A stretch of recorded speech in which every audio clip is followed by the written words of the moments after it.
बुलेटिनमध्ये स्वागत। न्यूज 18 लोकमतनं अनाथ आश्रमाच्या समस्या शासन दरबारी मांडल्या होत्या। या बातमीचा राज्यव्यापी इम्पॅक्ट झालेला आहे। वरिष्ठ पातळीवर याची दखल घेण्यात आलेली आहे।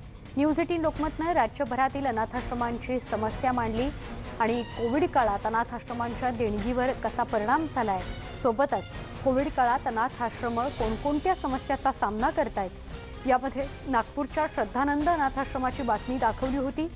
या अनाथाश्रमात देणगीचा ओघ कमी झाला, दत्तक प्रक्रिया रखडली। न्यूज 18 लोकमतच्या बातमीनंतर अधिकाऱ्यांनी लगेच अनाथाश्रमाला फोन करून समस्या जाणून घेत कारवाईला सुरुवात केलेली आहे।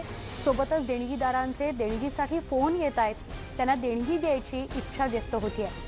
त्यामुळे श्रद्धानंद अनाथाश्रमाच्या संचालिका गीतांजली बुटी यांनी न्यूज 18 लोकमतचे आभार मानलेले आहेत।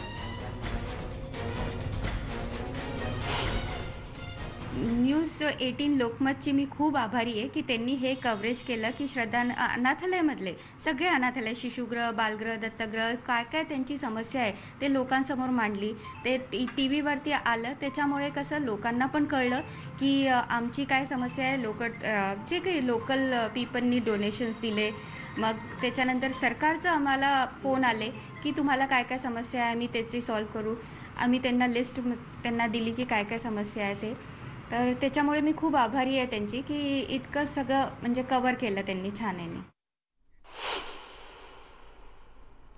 न्यूज 18 लोकमत कायमच आपली जबाबदारी जाणतं, त्यामुळे आजूबाजूला घडणाऱ्या घटना, बातम्या या परखडपणे आपल्यासमोर मांडत असतानाच जे चांगलं आहे तेही तुमच्यापर्यंत पोहोचवण्याचा आणि ज्यात न्याय मिळवून द्यायचा आहे त्यासाठी तुमच्यासोबत राहण्याचा आमचा प्रयत्न आहे।